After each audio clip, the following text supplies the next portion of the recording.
திமுக கூட்டணி கணக்கு என்ன? விஜய் சுற்றி இருக்கக்கூடிய சில வாய்ப்புகள், ஒரு 2 அல்லது 3 வாய்ப்பு இருக்கு. அந்த வாய்ப்பை தான் அவர் பயன்படுத்துவதற்கான அதிகமான சான்சஸ் இருக்கு.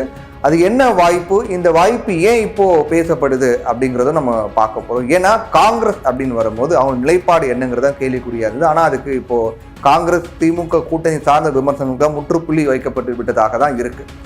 காங்கிரஸ் கட்சி திராவிட முன்னேற்ற கழகத்துடனான தன்னுடைய நீண்ட கால கூட்டணியை முறித்துக்கொள்ள விரும்பல அப்படின்னு தொடர்ந்து நேரடியாகவும் மறைமுகமாகவும் சொல்லப்பட்டு வருது.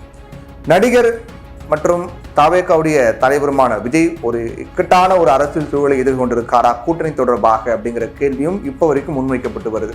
கூட்டணி ஏன்னா அவர் நிறைய ஆஃபர் கொடுத்தாரு, ஆட்சியில பங்கு, அதிகாரத்தில் பங்கு அப்படிங்கிற மாதிரிலாம் சொன்னாரு. இப்போ வரைக்கும் யாரும் அவரோட பெரிய அணி டீம் எதுவும் சேரலை. இப்போ வரைக்கும் தனியாக தான் இருக்காரு. விஜய்க்கு 2 அல்லது 3 விதமான ஒரு வழிகள் மட்டும் இப்போதைக்கு இருக்கிறத நம்ம பார்க்குறோம். கடந்த சில மாதங்களாக இந்தியா கூட்டணியில ஒரு சலசலப்பு இருக்கிறதா சொல்லி நிறைய பேர் விமர்சனம் பண்ண தொடங்கியிருந்தாங்க.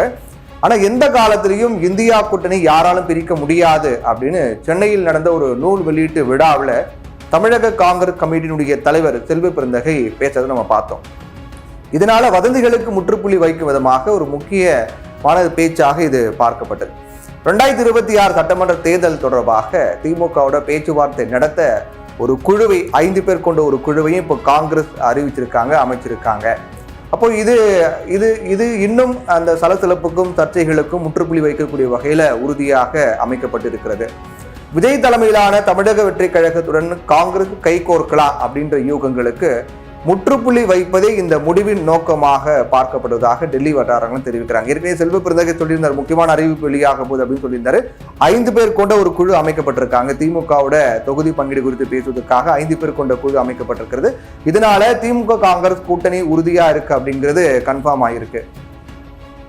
குறிப்பா சென்னையில் நடந்த ஒரு நிகழ்ச்சி, ஒரு கூட்டத்தில் தமிழக காங்கிரஸ் கமிட்டியுடைய தலைவர் செல்வ பெருந்தகை பேசும்போது சொல்றாரு, திமுக மற்றும் மற்ற கட்சிகள் அடங்கிய இந்தியா கூட்டணி பலமாக இருக்கு அப்படின்னும் கூட்டணியில பிளவு ஏற்படுத்த யாராலையுமே முடியாது அப்படின்னு சொல்லியிருக்காரு.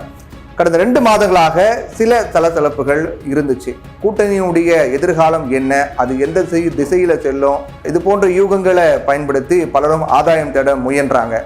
இதுக்கு முற்றுப்புள்ளி வைக்கக்கூடிய ஒரு அறிவிப்பாகவே இந்த செல்வ பெருந்தகையின் பேச்சும், அதை தொடர்ந்து ஒரு குழு அமைக்கப்பட்டிருக்கு. திமுகவுடன் பேசுவதற்காக ஒரு குழு அமைச்சிருக்காங்க. இந்த தேர்தல் தொடர்பாக, தொகுதி பங்கீடு தொடர்பாக குழு அமைச்சிருக்காங்க இல்லையா? இது எல்லாமே இந்த விமர்சனங்களுக்கு முற்றுப்புள்ளி வைக்கப்பட்டதாக தான் பார்க்கப்படுது. காங்கிரசுடைய இந்த முடிவால தமிழக வெற்றி கழகம் ஒரு மிக முக்கியமான ஒரு அரசியல் ஒரு நிலையை, அவர்கள் ஒரு இக்கட்டான நிலையை, கூட்டணி தொடர்பான இக்கட்டான நிலையை எதிர்கொள்கிறார்களா அப்படிங்கிற கேள்வி வருது.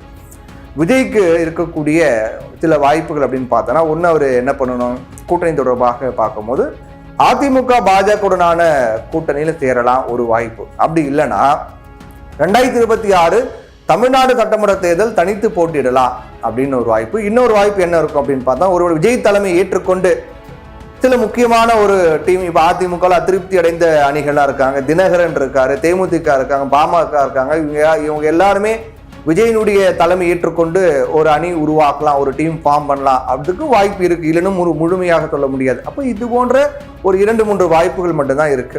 இந்த முடிவில் எது ஒன்று எடுத்தாலும் அது விஜயனுடைய அரசியல் எதிர்காலத்தை நிர்ணயிக்கும் அப்படின்னும் மிக முக்கியமான ஒரு மூவ் இதுதான். இதுல விஜய் என்ன சூஸ் பண்றாரோ, எது அமையுதோ அதை பொறுத்து தான் விஜயின் அரசியல் எதிர்காலமே இருக்கு அப்படின்னு நம்ம சொல்லலாம். ஏன்னா இளைஞர்கள் மற்றும் முதல் தலைமுறை வாக்காளர்களுக்கு இடையே விஜய்க்கு ஒரு செல்வாக்கு இருந்தாலும் கூட தமிழ்நாட்டில் தேர்தலில் வெற்றி பெரும்பாலும் கள அளவிலான அமைப்பு, வலிமையும் கூட்டணி கணக்கையுமே சார்ந்திருக்கு. என்னதான் அவருக்கு ஆதரவு இளைஞர்கள் மத்தியிலும் மாணவிகள் மத்தியிலும் இருந்தாலும் கூட கள யதார்த்தம், கள அமைப்பு, அதே போன்று கூட்டணி கணக்கும் ஒரு கட்சியின் வெற்றிக்கு மிக முக்கியமான காரணிகளாக பார்க்கப்படுது. கூட்டணி இல்லாமல் அவ்வளவு எளிதாக ஜெயிக்க முடியாது. ஒரு பெரிய கூட்டணியினுடைய ஆதரவு இல்லாமல் தனித்து போட்டியிடுறது, வாக்குச்சாவடி அளவிலான பலம், தொண்டர்களை திரட்டுவது மற்றும் மாநில அளவிலான தேர்தல் பணிகளை செய்ய ஆள் இல்லாமல் இருக்கிறது விஜய்க்கு ஒரு சிக்கலை ஏற்படுத்துங்கிறதுல மாற்றுக்கிறதே கிடையாது. கூட்டணி இல்லாமல் தனியாக களமிறங்குது விஜய்க்கு ஒரு பெரிய சவாலை உண்டாக்கும். அதே சமயம் அதிமுக பாஜக கூட்டணியில சேரது சில சிக்கல்களை தாவேகாவுக்கு ஏற்படுத்தும்.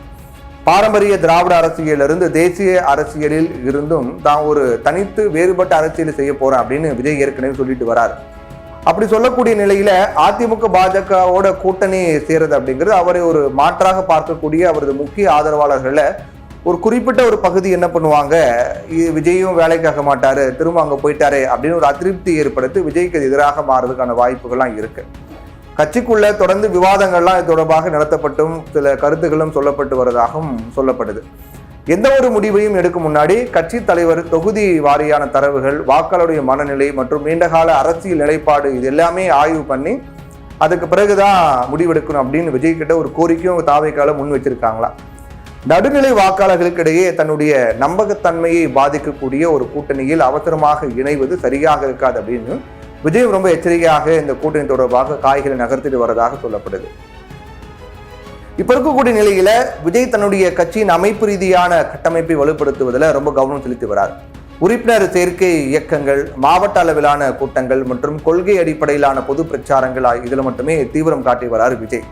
சீக்கிரமாவே மீண்டும் பிரச்சாரங்களை விஜய் மேற்கொள்ள இருக்காரு. அதுக்கான அனுமதியும் சேலம் நடத்ததாக கேட்டுக்கொள்ளப்பட்டது. அதுக்கு பிறகு அது அனுமதி கொடுக்கப்படலை. அதுக்கு சில காரணங்கள்லாம் சொல்லப்பட்டது. இப்படி என்னதான் இருந்தாலும் அவர் திரும்பவும் பிரச்சாரத்தை தயாராகிட்டார் அப்படிங்கிறத அதெல்லாம் காட்டுது. வரவிருக்கக்கூடிய மாதங்கள் முக்கியமானவை விஜய்க்கு அப்படின்னும் அவருடைய இறுதி முடிவு அவருடைய தனிப்பட்ட அரசியல் பயணத்தை மட்டுமல்ல தமிழக அரசியலையும் பாதிக்கும் தாக்கத்தை ஏற்படுத்தும் அப்படின்னும் சொல்லப்படுது. விஜய் தனித்து பயணிக்க போறாரா அல்லது அதிமுக பாஜகவோட கூட்டணி அமைக்க போறாரா, இல்ல அதிமுக பாஜக விட்டு விஜய் அதிமுக கூட்டணி அமைப்பாங்களா, இல்ல விஜய் தலைமையில் ஒரு அணி உருவாகுமா அப்படிங்கிறது விஜய் என்ன முடிவெடுக்க போறாரு அப்படிங்கிறது நம்ம பொறுத்து இருந்து பார்க்கணும். ஆனா ஒண்ணு மட்டும், அவரது அடுத்த நகர்வை மாநிலம் முழுவதும் அவருடைய ஆதரவாளர்கள், போட்டியாளர்கள் மற்றும் அரசியல் வியூக நிபுணர்கள் எல்லாருமே ரொம்ப உன்னிப்பா கவனிச்சுட்டு வராங்கிறதுல மட்டும் சந்தேகமே கிடையாது.